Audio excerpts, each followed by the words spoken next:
तर काय म्हणतात, कशा आहात तुम्ही? भाई मी तर मजेत आहे, एकदम मस्त.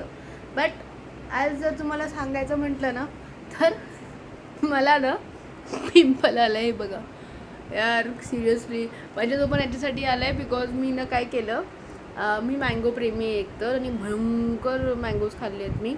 तर आता सीझन संपत आहे ना, तर एक्साइटमेंटमध्ये मी मँगोज खाल्ले. तर आता ते मँगोज मला म्हणत आहेत की नको खाऊ नको खाऊ नको खाऊ, मी पिंपल देईन. तर पण पिंपलला नाही माहीत आहे की मी मँगोज भयंकर खाऊ शकते, कारण की मँगोज तर वर्षातून एकदा येतात ना.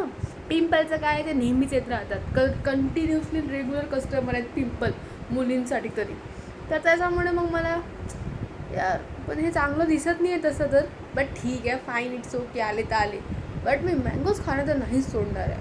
मस्त मँगोज खाईन मी, कारण की सीझन संपत आहे. आता कोण मँगोज खाणं थांबवणार आहे? आणि त्याच्यानंतर मग करेल मी पिंपलचा इलाज, तर काही ना काही करूनच घेईल ना, त्याच्यासाठी त्या असतातच गोष्टी.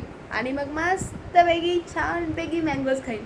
तर कमेंट करा, कोण आहे माझ्यासारखं मँगो प्रेमी. आपण मस्तपैकी गप्पा करूयात.